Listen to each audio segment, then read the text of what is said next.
know if you exactly remember, but I got rehired with a raise, and the stuff they're getting me to do now is objectively easier than the stuff I was doing before. Nice. Yeah. So life is great. It's one of these things where it feels too good to be true. And I'm just, I don't know. It feels weird. Mm-hmm. But, yeah, I get you. Assuming it's all going to stay like this, everything's really good. Good. Yeah. I feel like that all the time. That's like life now. It's like, okay, well, it turns out that I'm living a lie, and I don't know how to do any of the things that anyone asks me to do, ever.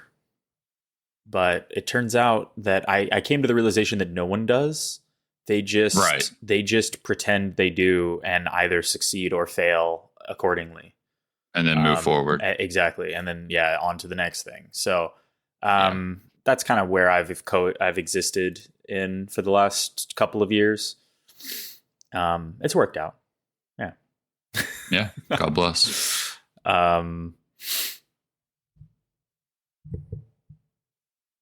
We're back. Oh, yeah. Welcome.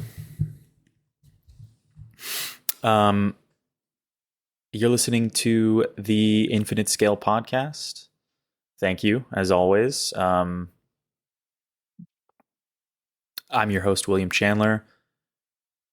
Co-hosting today, big surprise. Chris Crossley is here. Hello.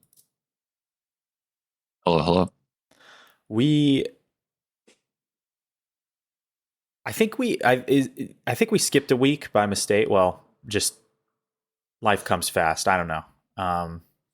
We've been doing like a 2-week thing, and I think we skipped a week, so we're a third week. I can't keep track. Anyway, okay. Yeah, I didn't even realize we were that consistent. Honestly, we'd gotten pretty good in the recent months, but things happen, as they say. Yeah, for sure. So we're here, and playing games is always why I want to talk, but it feels like there's just a lot of shit going on. Do you know what I mean? Yeah, for sure. It just feels like there's a lot of shit going on. But let's start with games, because we were talking a little bit before this about Cyberpunk, so we could talk about that. But I want to know if there's anything else you've been playing, because I feel like we left off with Starfield last time, and maybe, I don't know about you, but my opinion has changed drastically since we spoke last. Yeah, I mean, I can't remember what I've talked about here about Starfield, because I've talked about Starfield so much everywhere. Yeah, same. So I guess I can't really remember, but I still love Starfield and really enjoy what they did. The execution, obviously, not 100% perfect. It's very Bethesda and janky, but yeah, it's pretty fucking cool. Yeah, the things that I like about Starfield, I have liked only more over time, and the things that I dislike, I have disliked stronger than ever by the end of that game. So, yeah. I think I talked about it. I got a haircut yesterday, and I talked about it with my barber the entire time. Nice.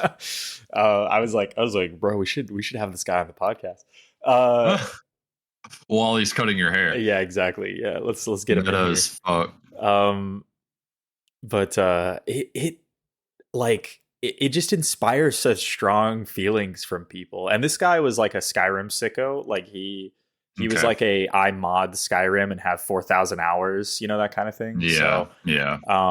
But his big thing, and it's hard to disagree. His big thing is like Skyrim and on some level Fallout 3 a little bit had interesting things to see, right? Like you would walk in a direction in Skyrim and you would come across a beautiful vista in like a mountain range somewhere with like a temple in it that you could explore and, whatever. And there were some highs and lows within that, but that was the gameplay was the feeling of exploration. It's crazy that they made a space game and somehow the feeling of exploration is the thing they removed from their other games. Yeah. For sure. It's so, and I agree with him on that point. Yeah. 100%. The things that I think are better than ever are honestly the storylines therein. Like all of the content that I played, like I ended up doing, SysDef, Vanguard, SysDef turns into Crimson Fleet, of course. So Crimson Fleet, and the main story and Freestar Rangers, and enjoyed all of that stuff like pretty thoroughly. Like I really liked it. But the problems become when you're done with one of those quest lines and then you feel kind of concerned because you're like, wow, okay, what else? Like I'm running out of things here. And it's kind of a good problem to have as a game developer because that means you were successful in making some good content that people want to see. But it also means like, oh, like this is only say 20% of the game world that you made is this content, and is everything else just base building and finding uninteresting planets that have like 3 weird aliens on them, bugs or something? Like I don't know. And if the opposite is true and there actually is interesting stuff to find out there, how are you supposed to know and like hone in on that when there are so many fucking random planets and it isn't as easy as just like popping in? It's like 3 loading screens to get to a new planet, basically, if you're on another planet already. Yeah. So if you're like trying to go around and actually explore this universe and look for things and explore, quote unquote, because Todd Howard has said there is like cool things to stumble across in random locations. And it's like, okay, well, if that's true, y'all fucked up because it's not fun to explore in that sense. It's not fun to just mindlessly go from planet to planet and look around. Yeah. Y'all, if you wanted us to ever do that, y'all fucked up. Y'all made it not fun because I don't think anybody does that. Well, I mean, it's to be honest, I don't know about you. I mean, I guess I could check. I put like 70, 80 hours at least, probably more. I put a lot of time in, but it's not me going around and looking at like just going to a new place and picking a random direction and saying, let me see if I can find something. It's me doing all the quests and stuff and going to the known places and sort of dicking around. They even fucked that up because if you think about like, I mean, it's a meme, obviously, now for good reason, but like, see that mountain, you can climb that. There is no land on a planet and see something interesting and go there because there's never anything interesting to see. Like you scan the horizon and usually the most interesting thing is the thing you're there for, which is a base or a big fucking tower that gives you a power that somehow no one's discovered until now, even though it's fucking clearly, obviously weird. Yeah. And there's a radio base on the opposite side, and you're like, how did you guys never go here? Like, but yeah, I mean, it's just weird. And, it's so funny, that's the part of the game that's missing because for a developer like this to make a space game, you'd think that's the thing that they would focus on the most, I guess. But they didn't. They focused. There's some really interesting videos too in this podcast I could send you where they kind of go over it if you were really interested. But they sort of talk about basically how it's just abundantly clear that there was a huge chunk of development time dedicated to trying to make this an exploration game, and they either like bit off more than they could chew, or I don't know, just in some way realized it wasn't going to work or that it wasn't going to be worth the time and stopped, because you can literally like go anywhere in space without a loading screen, and like get really close to planets and stuff, and they all move on their own orbit and all this other stuff, and it just takes hours and hours and hours to do it. Yeah. And someone flew to the sun recently, and it has like this whole, like, I don't know how to explain it, but like all these like textures and animations that you cannot see unless you get really, really, really, really, really close to it. And you never will. And yeah, and you never would unless you spent literal hours. And someone did like hyper sped up through the console commands and got to it. And there's just all this stuff. And yeah, some like game developer like really went in on what it must have meant for all these different things that they talk about. And yeah, so at some point they wanted this to be like a space exploration game of some kind. They just, I don't know, either couldn't or decided it wasn't worth it. And that's unfortunate. I mean, it's kind of realistic in how it portrays that stuff, right? Which is that it would take a really fucking long time to go from planet to planet or planet to a solar system. So that is totally fair. I mean, the way their the way their grav drive system works, being just a loading screen, I think is the problem, right? It's not that we want to fly slow mode from planet to planet. It's that the grav drive doesn't function in actual gameplay. It switches to a cutscene of your ship, completing the jump.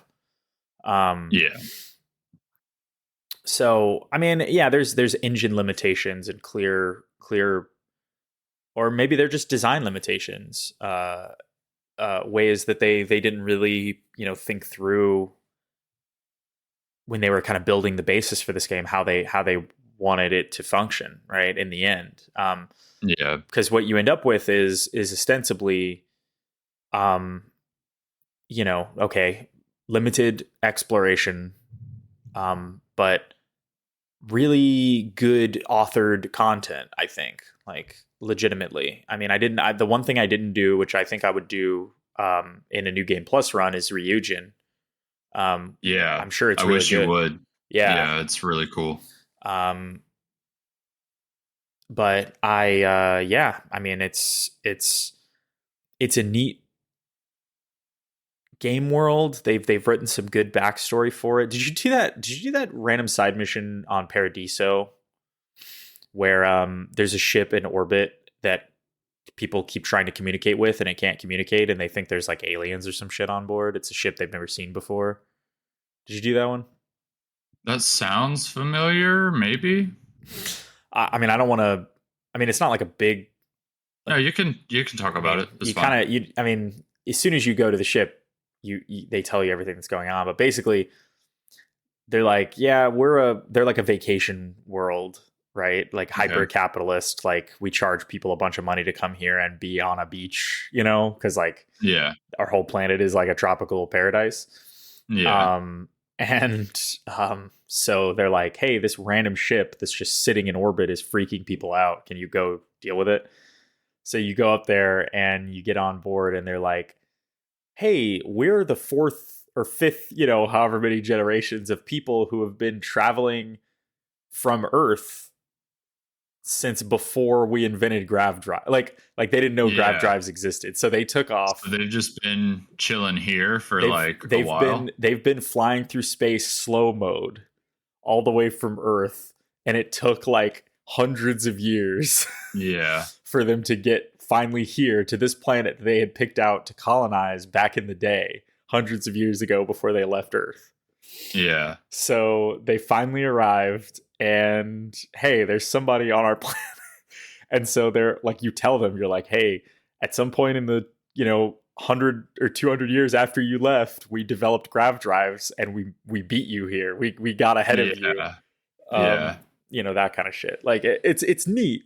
It's good stuff. Like that's like good it's a good world building, good lore, but yeah, I mean, none of that feels, the most exploration, the most exploratory I ever felt is in the Crimson Fleet quest line when you go on the Bank Vault ship and you pick through the remnants of these people who were manning this ship who died because they were never rescued, and you listen to their audio logs and read their diaries and see like how they were living their lives for however many weeks until they ran out of food, or months, or whatever.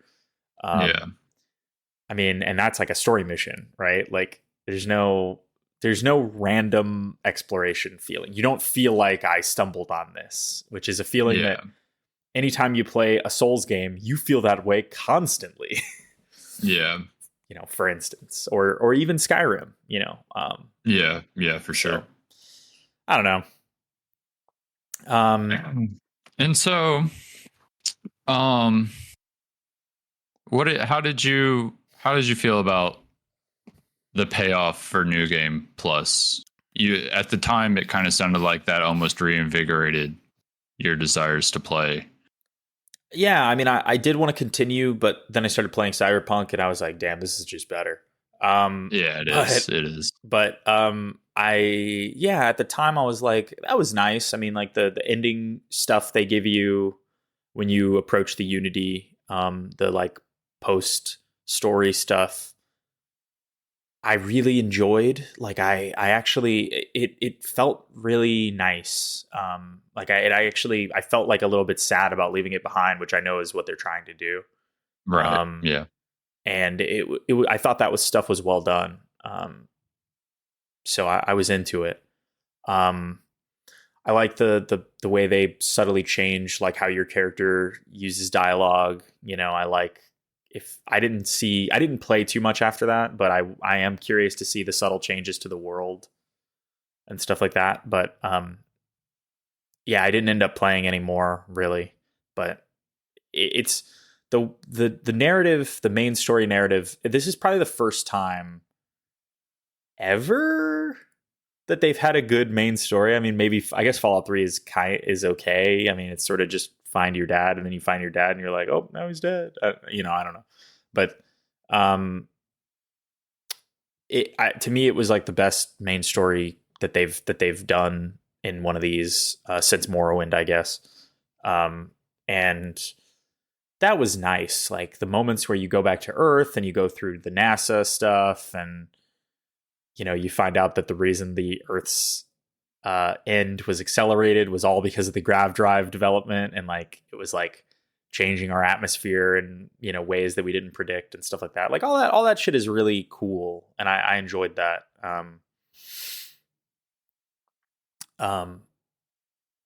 But yeah, something that I think is always a problem in these games is you just speed through so much stuff so quickly that some of it is dampened, right? Like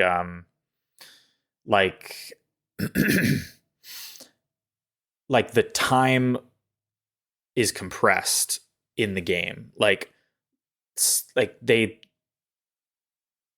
you get to the Unity and you're like, oh my God, like I accomplished all this stuff. And then if you count how many in-game days it was like 2 weeks, or something. Yeah.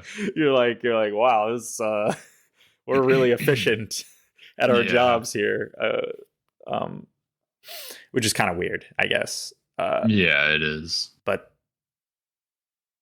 I mean, that's video games in some level, but Yeah.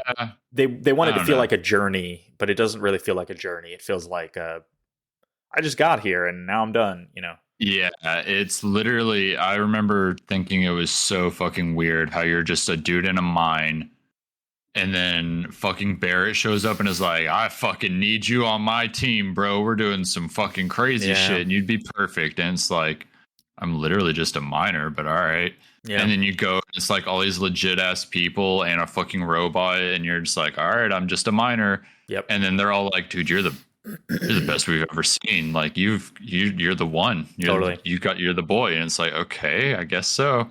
Yeah. I wish they would have done, honestly, the Cyberpunk thing, and it would have had like three beginning paths that kind of like Sure. are where your journey could start. One's the minor path, maybe one's the fucking prisoner path, and you start off in jail, and then this other one is like, I don't know, the fucking corpo path or the equivalent of it or Sure. something. And uh, just anything that's more than, no matter what, you're just some random miner and then they just show up, find you, take you, and start the journey. It's so fucking weird. And the way like things happen in Cyberpunk makes perfect sense. Like there's no at no 100%. I mean there's a lot of coincidence, right? But that's just stories. Yeah. But I mean, right. But there's no like moment where you're like, that makes absolutely no, like, why the fuck would anybody say this or do this or whatever? Right. Like they've thought all that stuff through. I mean, that's a real RPG.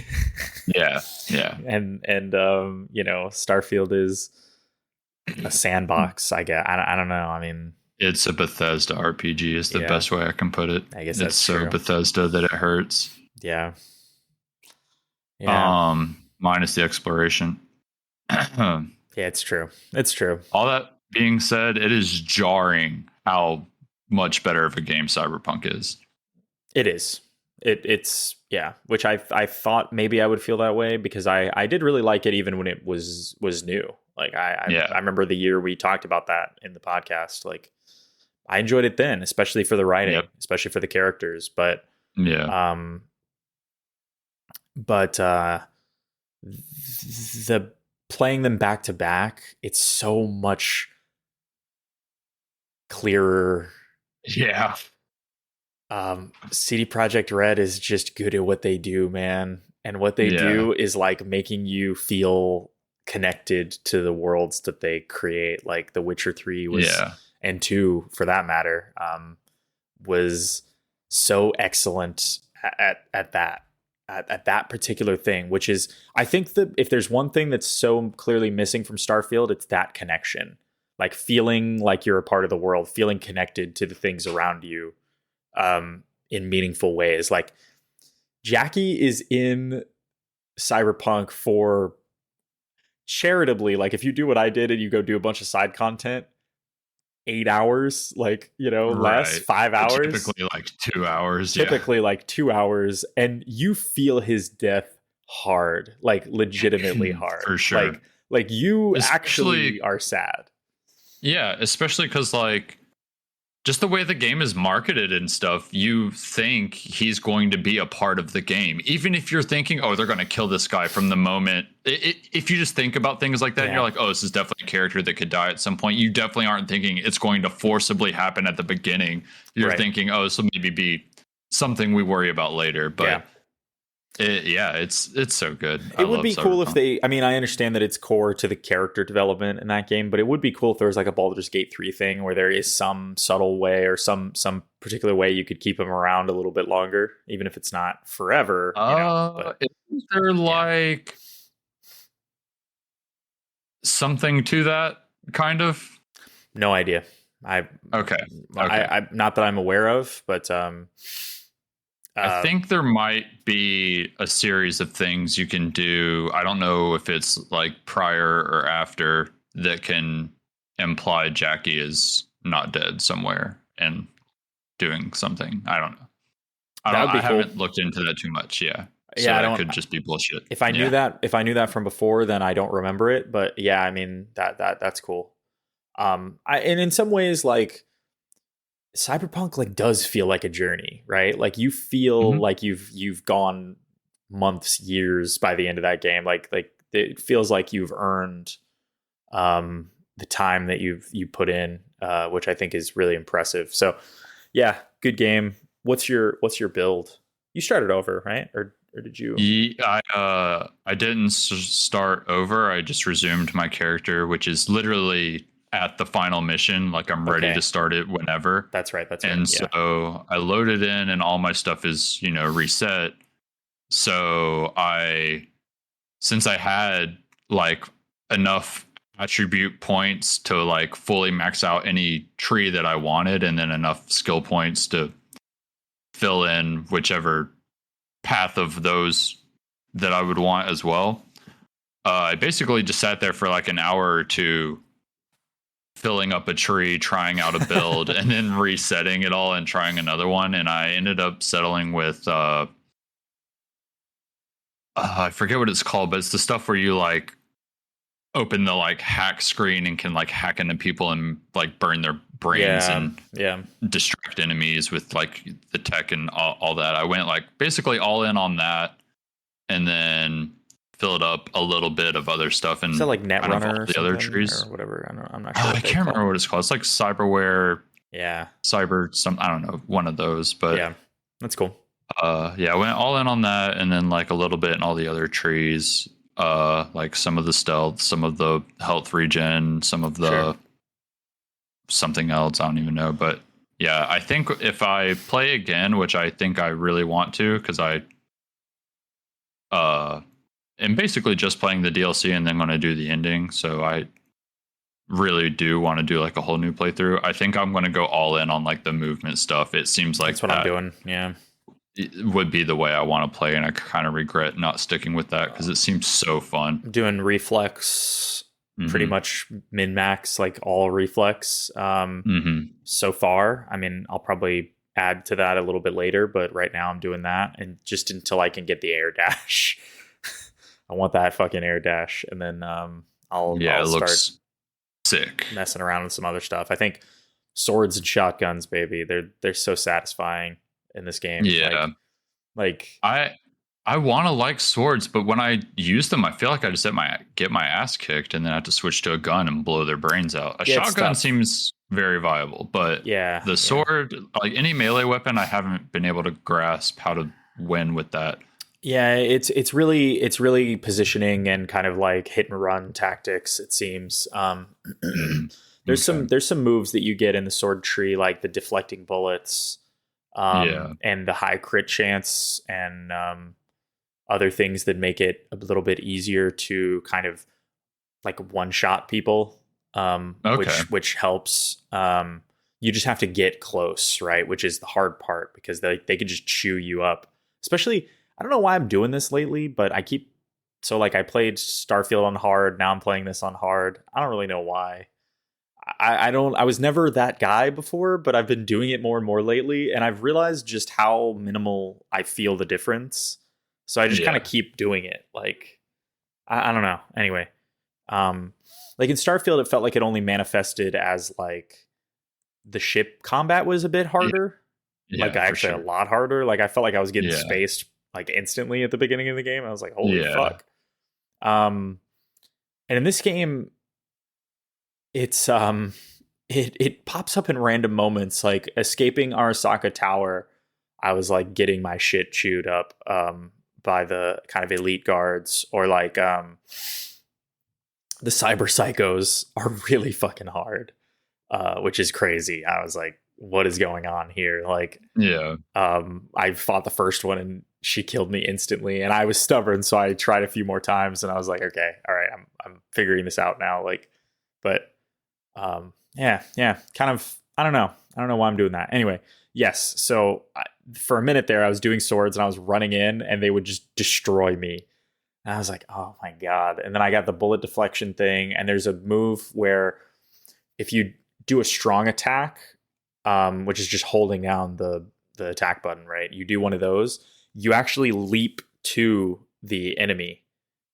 So it closes the distance for you to complete the attack. And that's pretty helpful as well. But yeah. And the shotguns are just ridiculous. I mean,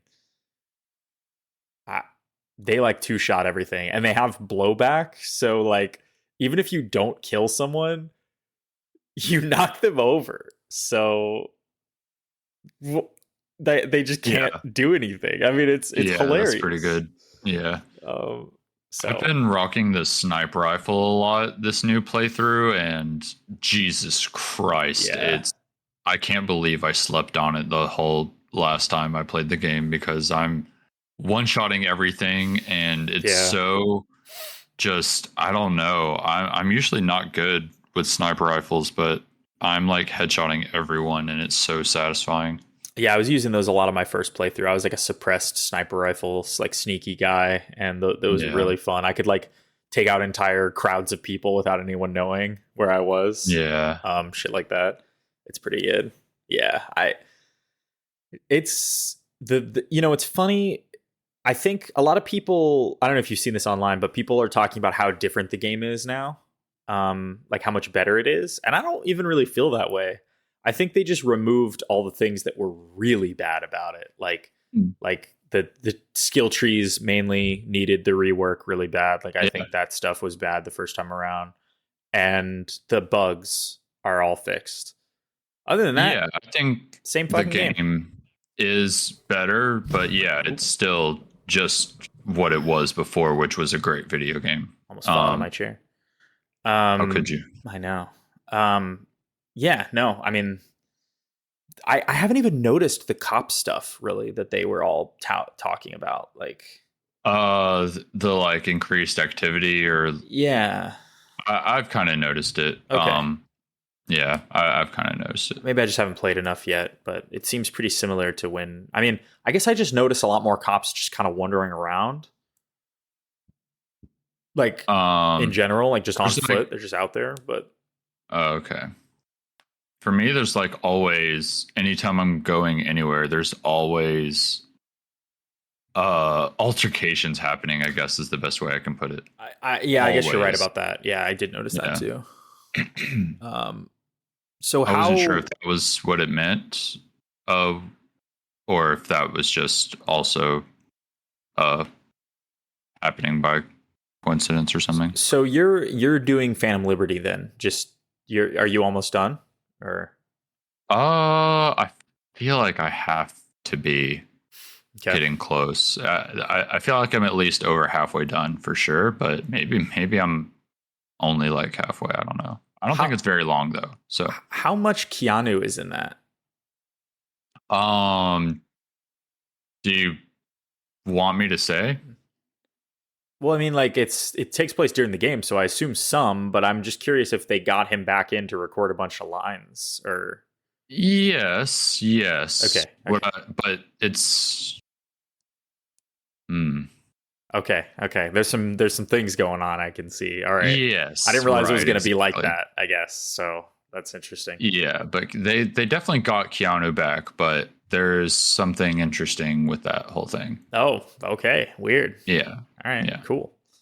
And Idris is like pretty majorly a focus, or no? Yeah. Have you seen the like story trailer for the DLC? I saw the. I wonder if this is the opening cutscene for the DLC where he's like, it's on a train. Yeah, some years ago he's on the train and then he gets betrayed. Don't show that, and I highly recommend having watched it prior to going into the DLC. They don't show that. They don't show that, and it adds a very interesting layer of context at a very specific moment. Okay, and it's very it's very good. Weird. It's very good. Okay, all right. Yeah, I did watch that, and I mean, it basically paints him as like a victim to his fixer or whoever that person was. Yes, sir, it does. But I know, as with all things in Night City, it's more complicated than that. But yeah. And this is a complicated one, let me tell you. Damn, that's crazy. Okay, all right, I'm looking forward to it. It's going to be like 20 hours or more before I get there. But we'll see. Yeah, fucking just good ass game, man. Just really good. So I guess I'll just say this and then we can move to something else. But the CD Projekt has a history of making the DLC of their games the best part of the game. Is that the case or no? Like for Witcher 3, it was all the DLCs were absolutely incredible. So yeah, I don't know. That's tough for me because I'm not super into the stealth part of Cyberpunk, and it is very heavily stealth focused. Okay. Yeah, I think you can maybe brute force your way through a lot of things and be okay, but there has definitely been things that you cannot and you have to stealth. Okay. Absolutely. So, um, yeah, I don't necessarily like that. I don't think it's a bad thing because it's so condensed, like, Yeah. and the stealth parts aren't like super drawn out. They're usually quick little bits. So it's okay, but it is like, uh, I don't know. It's a weird choice, I guess, for the DLC to be so stealth focused. Okay. I think because the game is such a like gunplay. Like almost all the skill trees have nothing to do with stealth except for one. So it's just interesting to make their new DLC that they're marketing so all hard. Stealth. Yeah, almost all stealth. It's just strange, but okay. It's great. It's just a weird choice, I think. But yeah, I'm looking forward to getting into it. I mean, that's kind of a bummer because I did a lot of stealth my last playthrough, so I wasn't planning on doing it again. Yeah. But okay, we'll see. Interesting. Any other thoughts before we? No, all I can really say is I'm excited to see the end of the actual game. I don't know if I already told you this yet. Well, I've still never seen the ending. So I have my save file before I started the DLC that I'm going to, I know, that I'm going to reload when I'm done and go get my ending that I had set myself up for originally.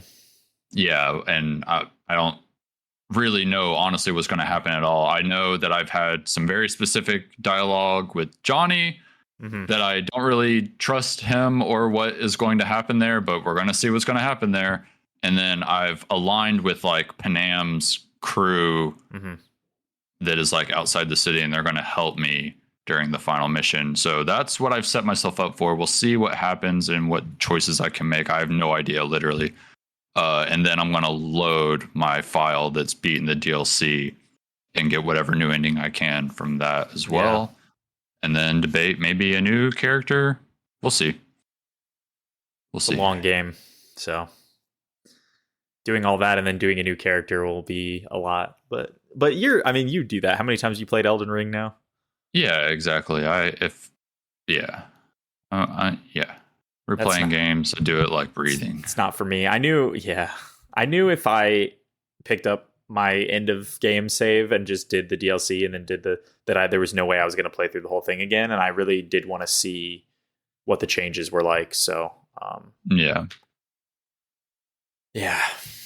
good fucking game. Still getting some weird glitching. I think it's HDR related, but like every time I boot up the game, not every time, every so often, if I boot up the game, like mid story mission, sometimes I'll get like a lot of flickering, which I hate. So then I have to reset like the HDR setting and then set it back and then it stops. I don't know. Weird shit. Windows. Anything else you've been playing? I feel like that's a yes, but okay. I'm not sure what. Darktide with you. Darktide's good. Really good. I like the new skill tree stuff a lot. Yeah. Speaking of new skill trees. Yeah, true. Let me that game just is very satisfying to play. Boot up my Steam, see what I've been playing. Did you do any demos for the demo thing? No, I always forget to do that. I think it's still going on, right? Oh, it might be. I think it ends, I don't know, a couple days. Yes. Looks like it ends on Monday. I've been playing Crab Champions, that's a fact. I'm playing that a lot. Really? A little Risk of Rain clone, yeah. Do you like Risk of Rain 2? Is that your type of thing or not really? It's okay. I watched Crab Champions and thought it looked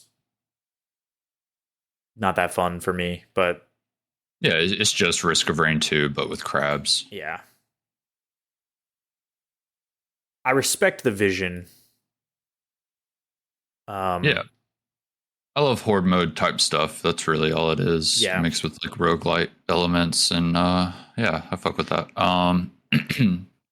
Fucking what else have I been playing?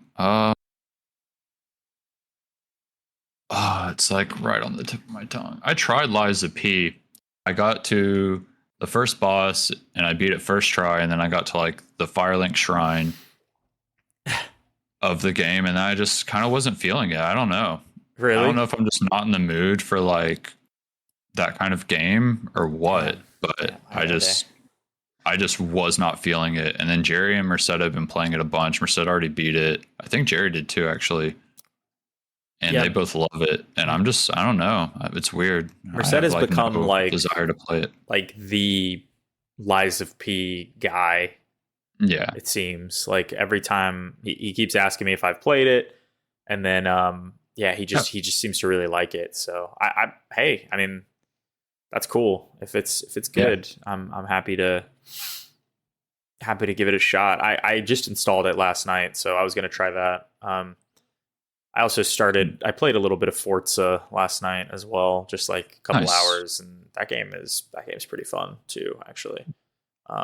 They really let you make that as challenging or as streamlined as you want it to be honest. And I always go kind of middle on those types of games. So like most of the driving assists off, but like none of the penalties because I crash into people a bunch. Yeah. So but it's cool. Really, really nice looking game, lighting wise, especially. Textures are a little, you use some work, maybe. I don't know. I think the ray tracing was so expensive. I'm playing it on Xbox because driving games seem better on a TV to me. Yeah. And I think the ray tracing was just so expensive on that game that textures are just not quite there. To be honest, I don't know. I remember the last Forza games looking like a more generational leap to me than this does in that particular respect. Yeah, but the lighting engine, like the lighting and the ray trace reflections and all that stuff, feels so realistic, like so natural that it's crazy, actually. Yeah. Anyway. Nice. Okay. Yeah. I still haven't seen the end of Baldur's Gate 3. God, at this point, knows if I ever will. That's the one downside with playing co-op with somebody is you both have to align. And I think B-Paul's like over it at this point, it seems. Last time we played, which was a couple weeks ago, he was like, yeah, all right. I was like, oh, fuck.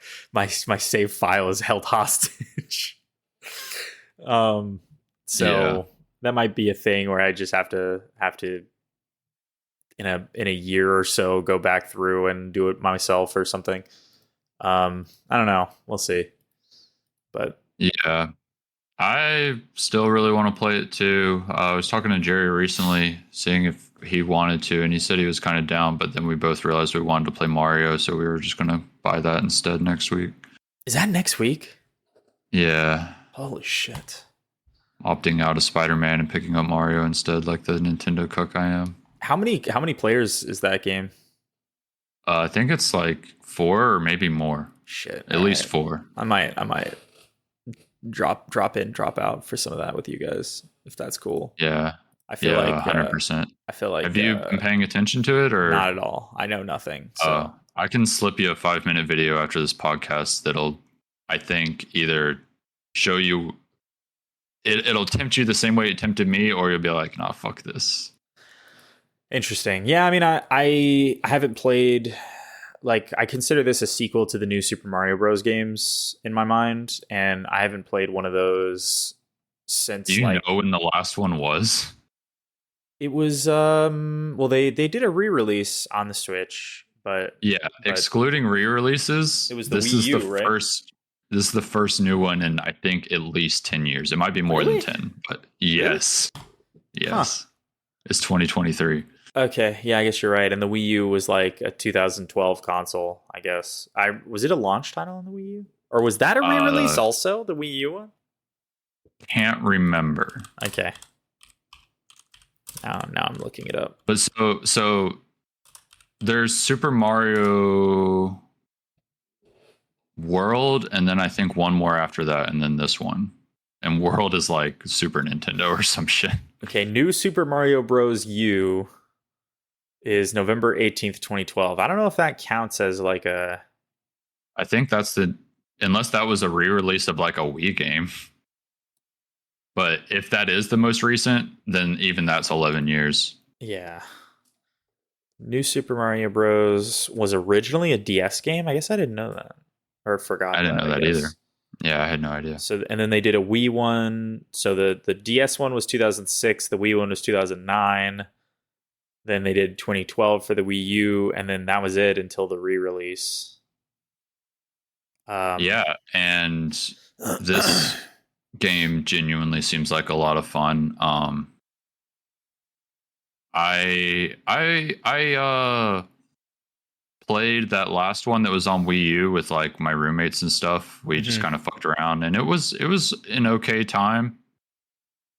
And this one sort of seems to really evolve on what I didn't like about that one, and Didn't? just yeah, I worded that kind of weird, but it seems like they learned and have evolved the game in a way that fixes things I didn't like, and just seems I don't know, really cool. It just seems like this is what a like new 2D Mario game I guess should be like, whereas even the last one, it's like the things they added are just like more hats, and the levels all seem the same, whereas this like seems to be doing some interesting things with level design and the way that they've made the game like different and I guess quote unquote replayable is this like thing you can find every single area, every like, you know, World 1-1 or World 1-2, whatever, every single level.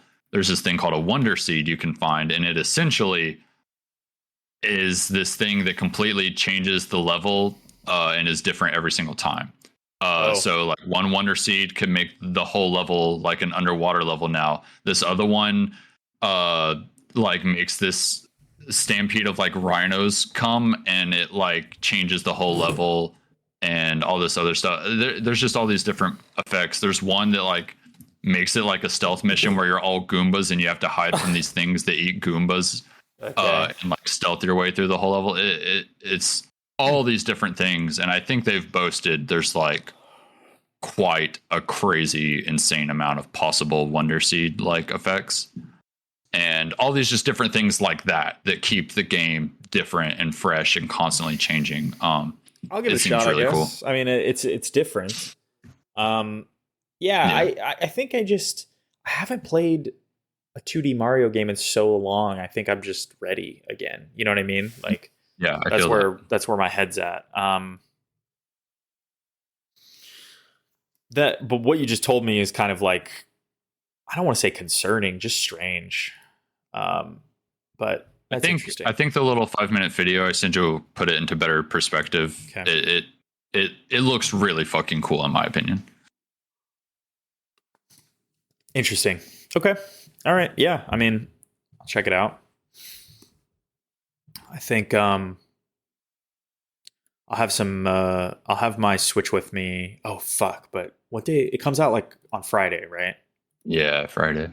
Oh, shit. Probably Thursday night, maybe. But yeah, maybe I'll be able to. I'll have to stay like kind of current with you guys because I'll be in fucking Mexico.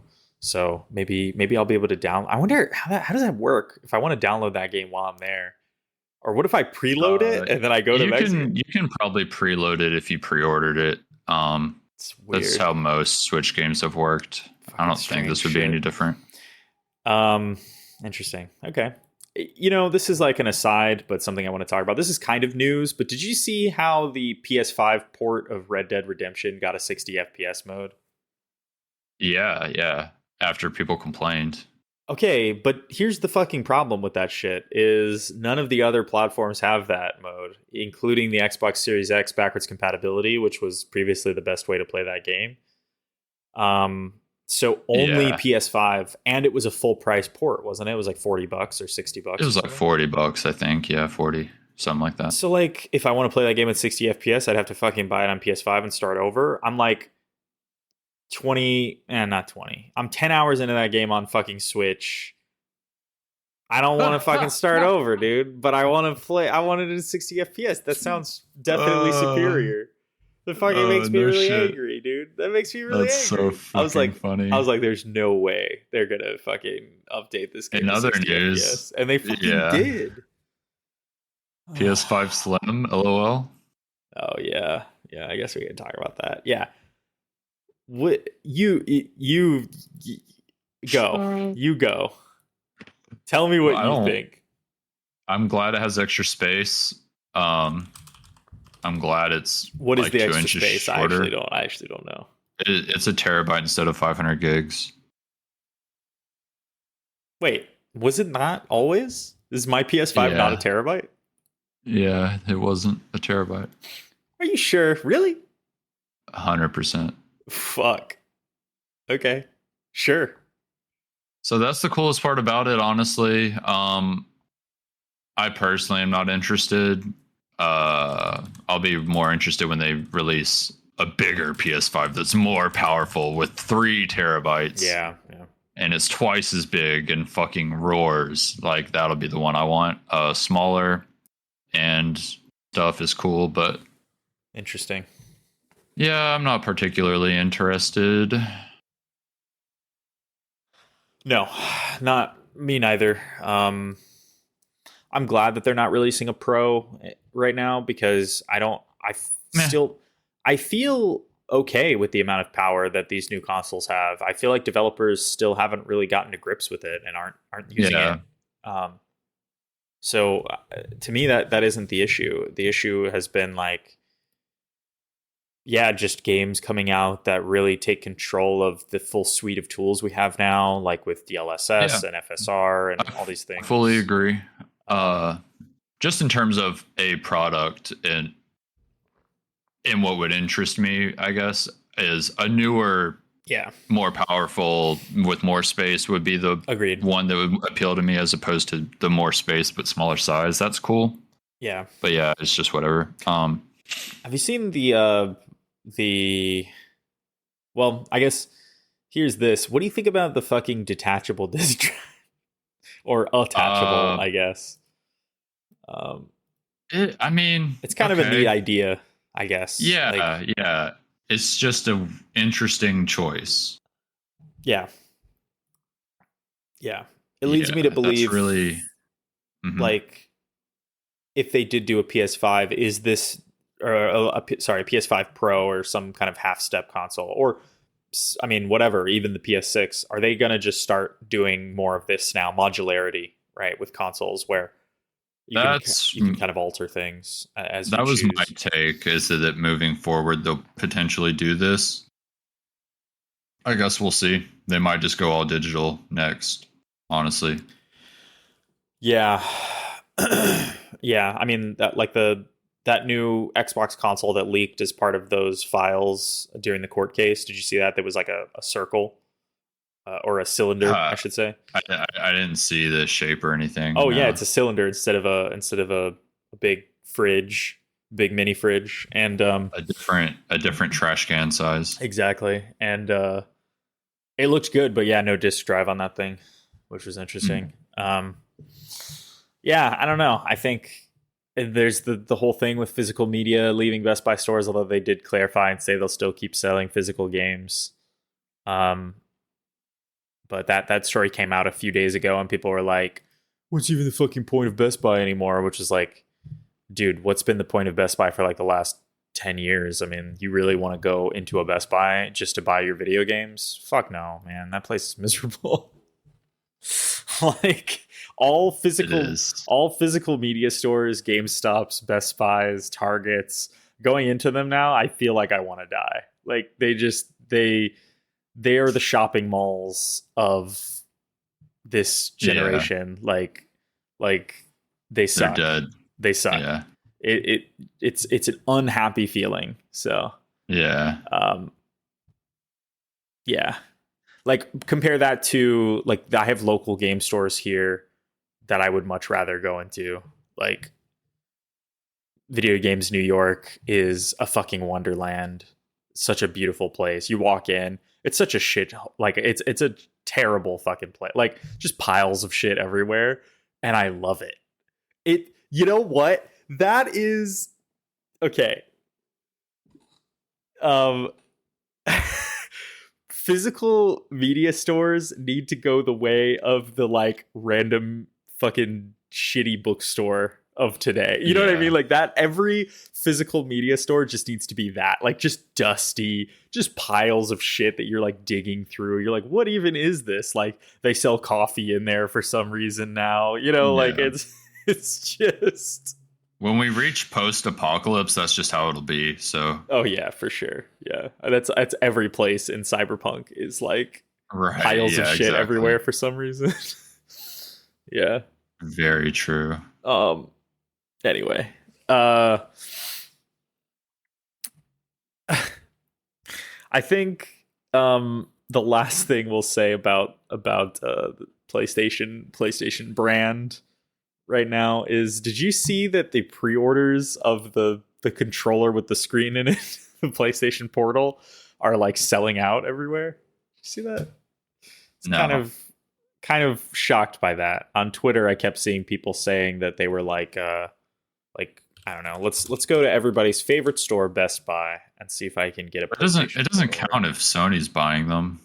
Yeah, I know, right? Let's see. Portal.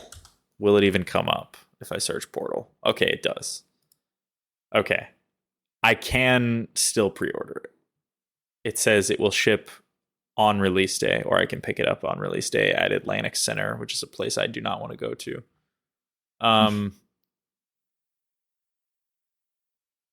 I'm just so fascinated by...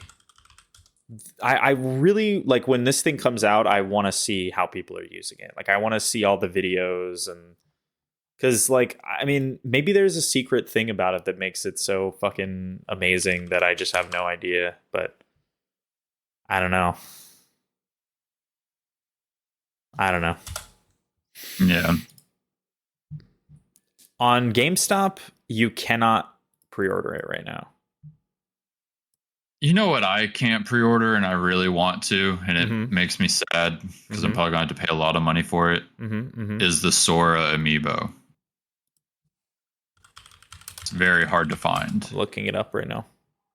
Ah, I see. Oh, no, I don't see. That's a Funko Pop.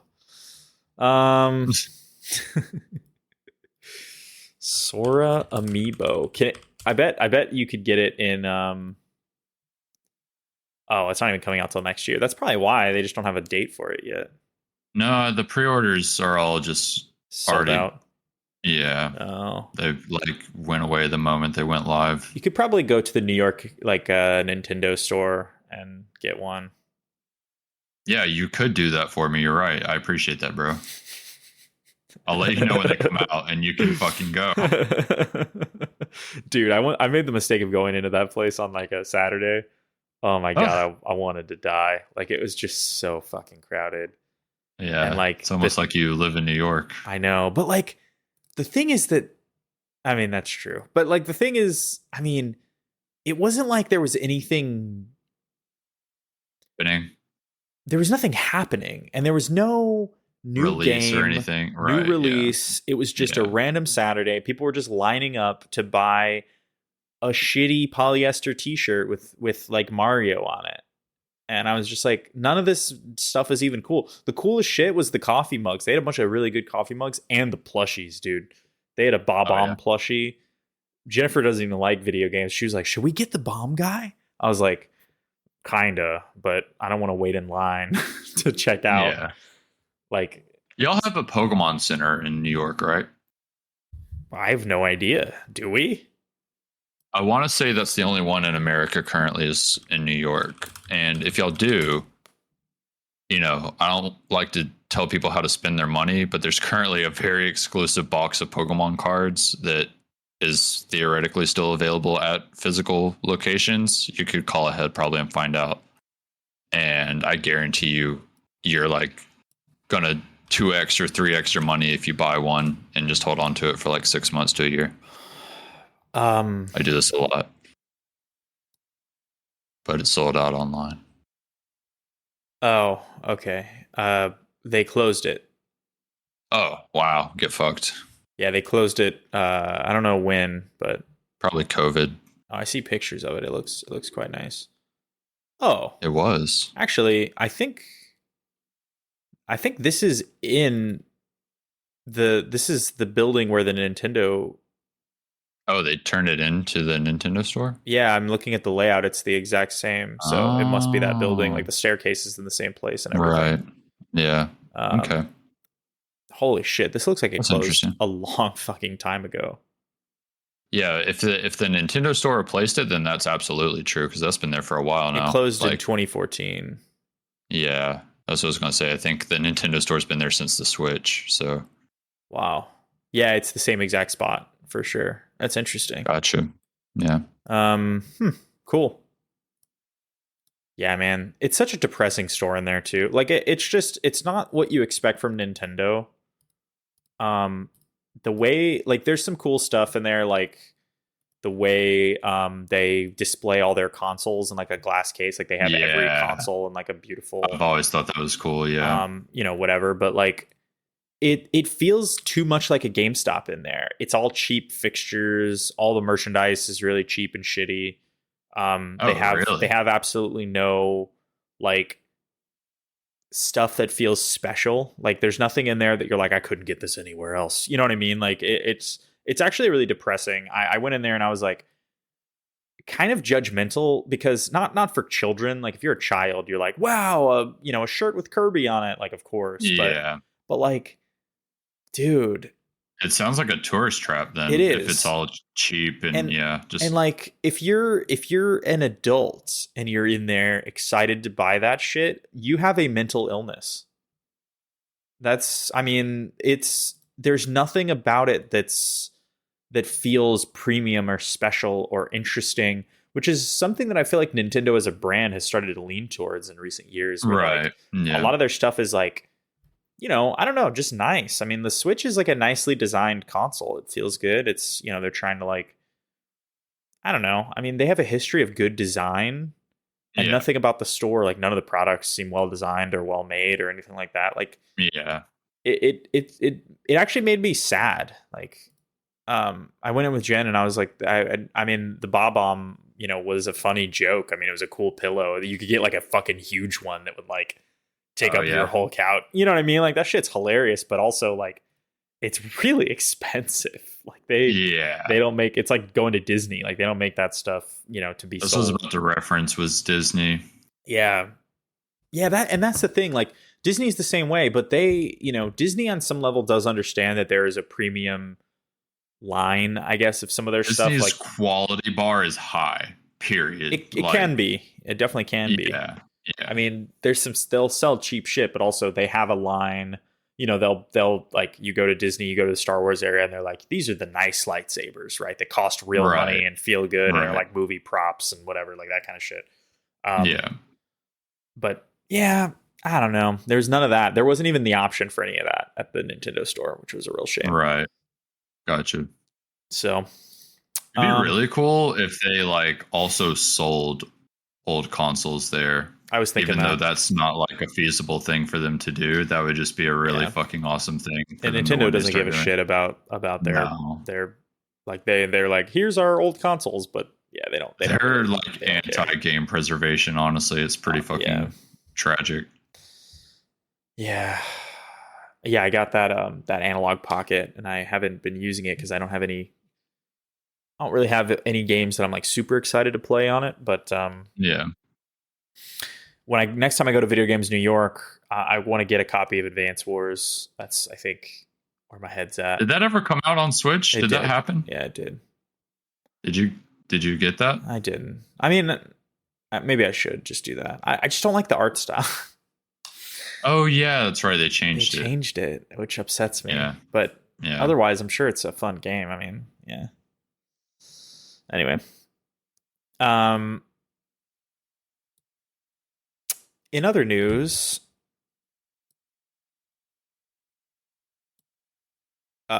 Microsoft, in case you haven't heard, They said, "Hey, what if we bought that Call of Duty?" And they And they did. did. Yep. The end. No. What has it been like almost 2 years at this point? It's been a hustle. Yeah, they've been at it for a while. I mean, regulatory hurdles and all that stuff finally closed yesterday. They put out a video about it. They're like, "Hey, we own this now," in case you were wondering. Yeah. um, Yeah, they made it very clear. yeah. Um, there's really not much left to say at this point, although I do find it interesting that they did mention that, at least for now, none of their major Activision releases will be on Game Pass for at least until 2024. Yeah, yeah, that's what I was gonna say. They said next year it'll start happening, which Yeah. I mean, that's whatever. Fine. Yeah. I'm still gonna. I mean, Diablo's already out. Obviously, that's everybody's already paid money and played it, so not a big deal. Everyone who's interested in it. Right. Yeah. Call of Duty, I'll still buy that and play the campaign, which is a total waste of money, but I love doing it. That'll be the main thing that's exciting for me if these games ever end up day one on Game Pass. Although, can we talk about how Microsoft is really leaning into the pay more money to get early access thing? A lot of things are. A lot of things are. It's driving. That's the new thing. That's the new way they get you to spend extra money on a game. They know that all you're really doing if you're buying a game on release is paying extra to play it early. Like, it's literally just how it is. If you wait, you'll pay less money and the game will probably be better on top of that. So it's fucked up. It's just, now they've upped that where, okay, you can actually play it even earlier if you give us 30 more bucks. And we're like, all right, take our money. Yeah. Yeah.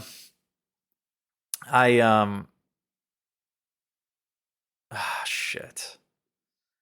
I did it for Starfield and did not regret it at all. Mostly because the pay pack, like the pay $30 and play it early, also comes with an expansion, or the expand. I don't know, whatever the first expansion is. Right. But I didn't feel bad about doing it for Starfield, but I feel like if this is what every game on Game Pass, like every major release on Game Pass is going to be, I'm going to start getting annoyed. I'm just going to start waiting. If that's, I mean, every now and then there'll be something that I will want to play as soon as I actually can. And that's just, I mean, that's valid. That's what I want. But, if they just start doing it with everything and games come out at the pace that they do, and a lot of them are going to start being on Game Pass, then I mean, fuck it, I'll just wait. There's already so many games, but if the next From Software game is a Microsoft exclusive and I can play that 3 days early, I'll fucking suck their dick. I don't care. But some games just kind of break that threshold for me where I don't care. I'll just do it. Yeah, like I can see a universe where like the next Gears of War or the next Halo or whatever is like that. And it's like, 100%. Okay, do I really want to do this for those? I don't know. I mean, both of those franchises are also like basically dying at this point, but yeah, for sure. Better off dead. Yeah. I don't know. We'll see. I definitely wouldn't do it for every Call of Duty every year. But no.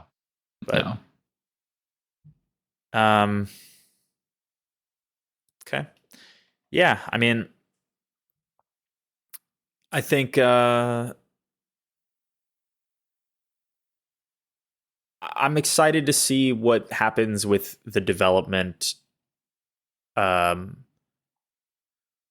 of games in the Activision Blizzard pipeline that are not so far along already, like stuff that's just now starting development. So we'll see in 5 years or whatever, how does this change that the output from them, right? Or what sorts of games get greenlit under Microsoft that maybe wouldn't have under.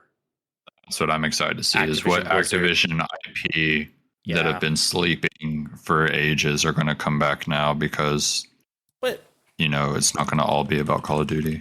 Do you have one in mind? I'm actually Activision. I guess I'll Off just. the top of my head at this moment, no. I've looked into it before, and there was a lot of cool things that I forgot Activision owned that I would be really happy to see come back. Or even just stuff that is more known that could use like a more proper modern take, like Spyro in Crash Bandicoot. Like we Mhm. got a new Crash Bandicoot, but it was very true to form of what Crash always has been, and that's cool. But I would like to see a new take on classic IPs that I grew up with, honestly. Yeah. Or even Prince of Persia is like another one, right? That I don't even know what's happening with that right now, but I'm pretty sure Activision owns it, or is that a Ubisoft game? I want to say it's Activision, but I could be wrong. Which one? Prince of Persia. Oh, Prince of Persia, I believe, is owned by Ubisoft. Yeah, Okay, never mind then. because they're doing that new one right now. Yeah, I couldn't remember if that was an Activision thing or not. Um, Speaking man. of new one, Uh huh. were you gonna play Assassin's Creed? I can't remember. I intend to. Yeah. I'm trying to Okay, find okay, just a list of Activision yeah. properties, and it is weirdly hard. No, I got you. I went to Wikipedia, and there were too many to. Oh,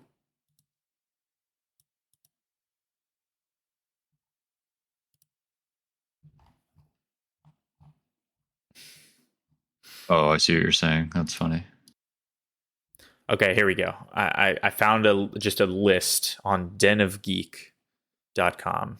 Thank you, Den of Geek, Nice. for your hard work. Blur. Yeah, I'm just gonna read out the major ones. Okay, Blur, Call of Duty, Crash Bandicoot, yeah, Diablo. I guess I should say Candy Crush. That's kind of a big deal. yeah. We'll Monetarily, not see. to us, but Yeah, yeah. Crash Bandicoot, Diablo, DJ Hero, Empire Earth, Geometry Wars. Oh fuck. Yo, banger. Guitar Hero, Gun, Wow. Hearthstone, Heretic, Hexen, King's Quest. Forgot about that. The Lost Vikings, Overwatch, Pitfall, Police Quest, Prototype. I did see that in the video that Microsoft put out. Prototype. Yeah, Prototype? Prototype was in What? there. Rock and Roll Racing, Skylanders, Soldier of Fortune, Spyro, StarCraft, SWAT, Tenchu, The Lost Vikings, Time Shift, Tony Hawk, True Crime, Warcraft, and Zork.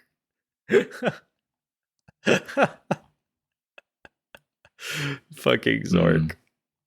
Um, it's crazy. It's crazy. Yeah. And this is the list of studios, just in case you need a refresher. Major studios. So Blizzard, Infinity Ward, Sledgehammer Games, Treyarch, Beanox, High Moon, Demonware, Digital Legends, Raven Software, um, Solid Slate Studios. I don't know that one. Toys for Bob, Treyarch, King, and Digital Legends. Um, Mm. That's a lot. It is. Gun sequel win. Yeah, right. um, yeah. Going deeper. Deeper. Yeah, I want to see He's the nitty gritty he's that these jacking people aren't in. listening. Yeah, I'm jacking in. Tenchu is Um, an interesting get yeah, Tenchu is. I loved. What was that Tenchu game? from Soft one. Weren't they all from Soft? I can't confirm or deny that. I thought they were, to be honest. Um, the game. Um, okay, they weren't all. FromSoft published them in later years, but Tenchu Z on the Xbox Yeah, 360. yeah, That game, I think we've talked about this before. That game fucks so unbelievably hard. it does. Fuck. I absolutely I get upset thinking about how hard it goes and how we decided to leave the Tenchu franchise in the dust. Apparently, there was another Tenchu game, and I had absolutely no idea. Tenchu Shadow Assassins in 2008, developed for the Wii and the PlayStation Portable. Did not know that. Yeah, so for console, I mean for major consoles, whatever. I guess the Wii was a finger quotes major console, but for real, pretty big. For consoles for real gamers, the last Tenchu game that came out was an Xbox 360.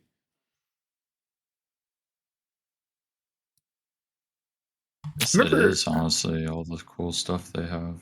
Remember when we thought that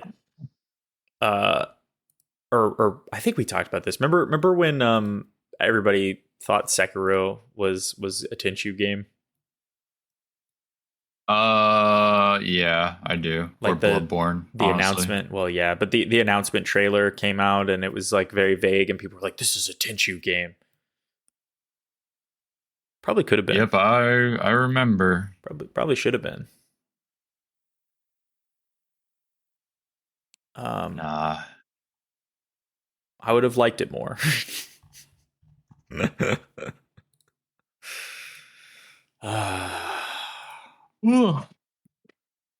If you ask me, every FromSoft game after Demon's Souls is just downhill. Just kidding. I don't know about that. Yeah. I think Elden Ring's the best one yet by far. It's pretty good. It's pretty good. Okay. All right. Still no Elden Ring DLC. Game Awards, brother. Game Awards. You think so? Yeah. Yeah, I think it'll... I don't even want to say this out loud. I think it'll be like a spring release, and I really honestly hope not. I think so too. I think so too. I'd rather wait. I think it'll be March or something. Yeah. Yeah, I think we're going to get a trailer at Game Awards, and it'll come out very shortly after. What was the Elden Ring release date? Was it February or March? February. It was a February. Yeah. Yeah, let's I think that's correct. I think spring 24 announced big trailer at the Game Awards. That's probably right. It's just crazy. I mean, it's crazy they haven't even said anything. That's what's crazy. I mean, they have. What? That one tweet where they're like, "We're still doing it. Look forward to it." I don't even know what you're talking about, but yeah, no, they just at some point, I don't remember when, they sent out a tweet that was like, "This is still a thing." From Software. They probably didn't say it like that, but Twitter. Let's see. The official Twitter of From Software. You're talking about in February 28th of this year, they tweeted Elden Ring DLC Shadow of the Erdtree. Maybe. And that one image of who I guess we think is...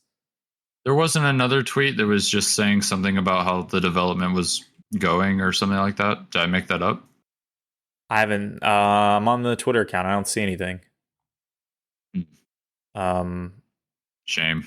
Is there maybe there was an interview or something? I don't know. Oh, let me check. Actually, let me check the official Elden Ring Twitter.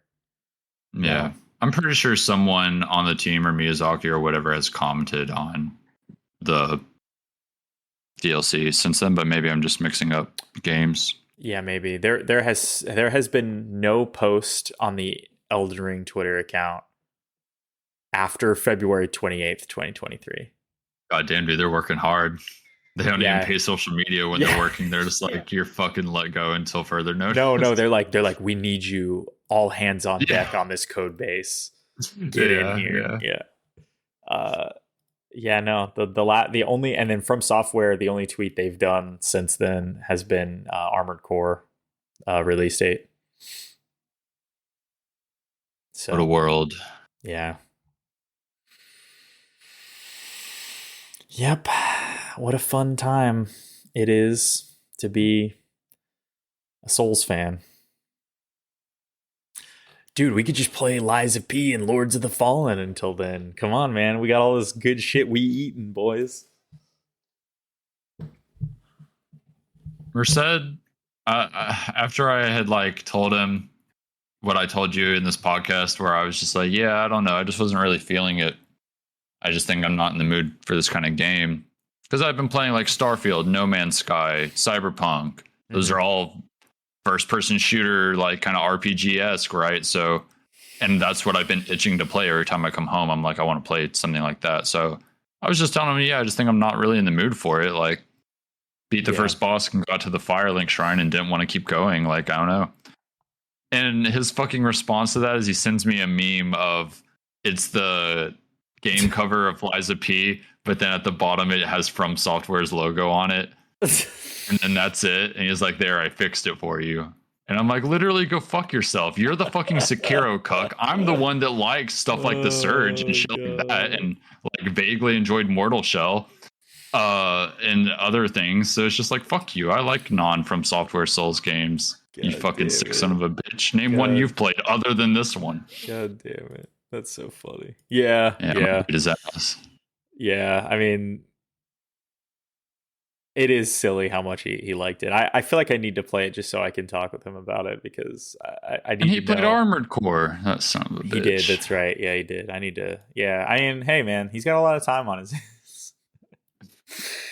My point is that he is a bigger From Software cuck than I am. Just because he didn't like Elden Ring, all of a sudden he thinks he hates From Software. He's the one who fucking rode From Software's dick for years trying to get me to play Souls games. Well, did he? I'm trying to remember. Was he? I don't remember him being much of a Bloodborne guy either. No, he loves Bloodborne. I think that's... Oh, that is that his favorite Sekiro, one? I think it might be other than Sekiro. I'm trying to remember, like... Yeah, I don't know. Oh, the years have really become a blur, but I remember... I don't like I always remember him playing them so disconnected from me, or like not like, you know, like it's not like we were playing them at the exact same time. Like I distinctly remember having conversations with Tran when like Dark Souls 2 was coming out, and yeah, you know what I mean, like about how things were going, and then Dark Souls 3, but I don't know. It's weird. Yeah.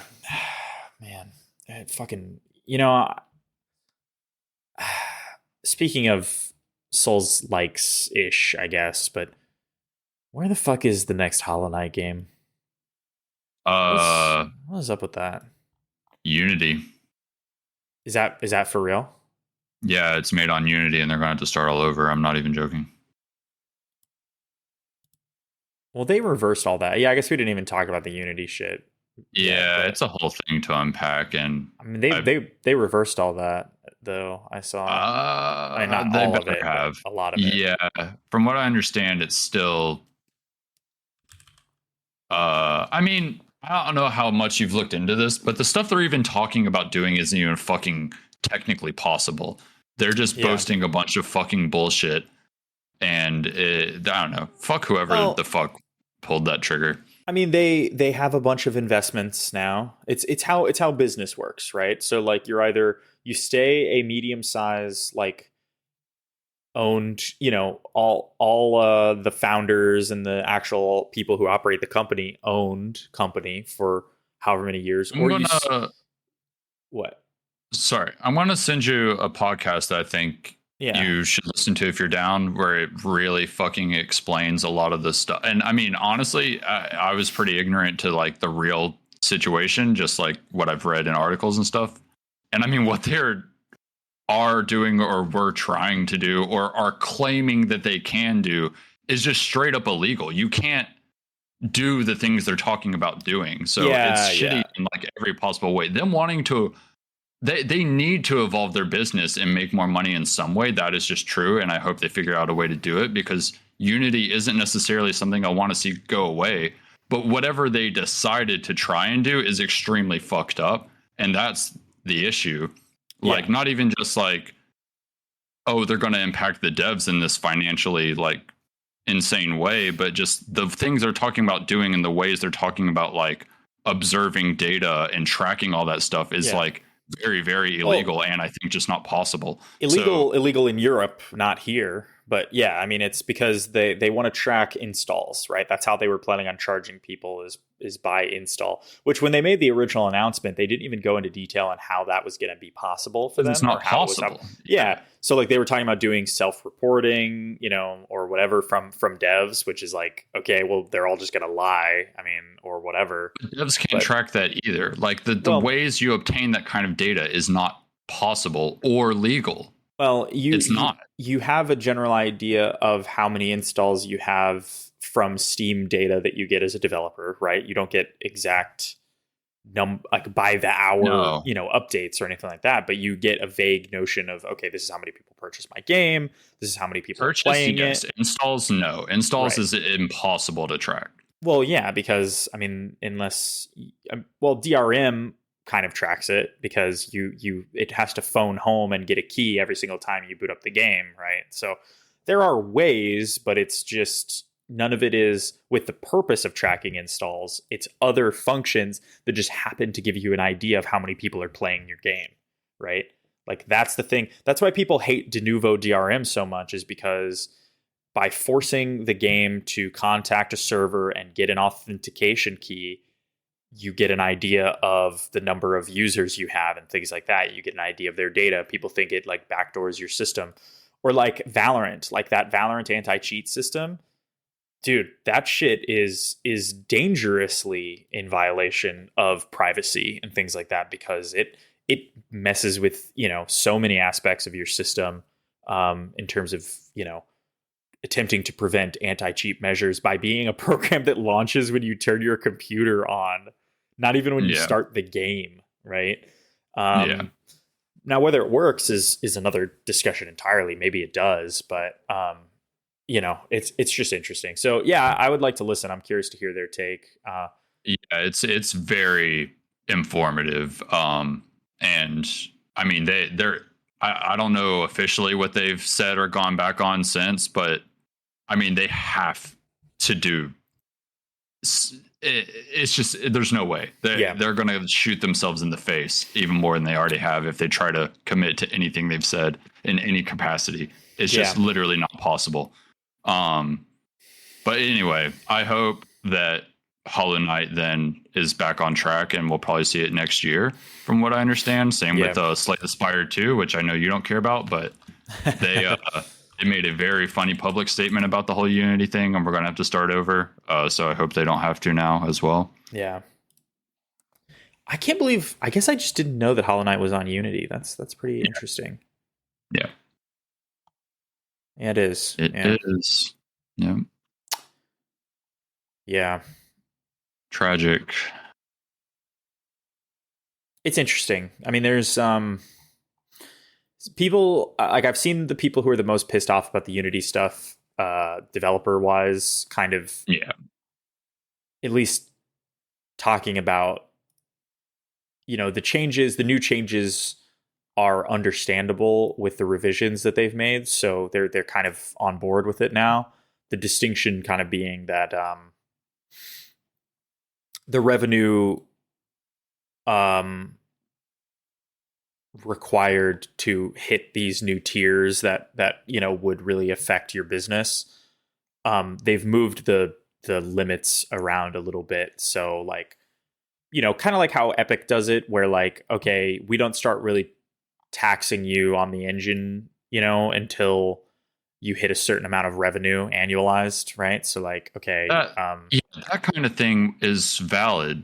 Yeah. The issue is it being an install based check system, which straight up I don't think would be possible. But even if it was possible, that would literally murder every possible game, or at least even set up games to be murdered, because people could install bomb games. And it would just be a nightmare. It was stupid. And honestly, they announced it before they should have, or in a way that they shouldn't have, because at the time when they made the initial kind of announcement that, hey, we're making these changes, they didn't have a very clearly thought out plan about how they were going to execute any of this shit. That's just crazy. I mean, that's business 101. You don't start talking until you have a really clear idea about what you're going to do. That's another thing they bring up in the podcast, is the way they went about it.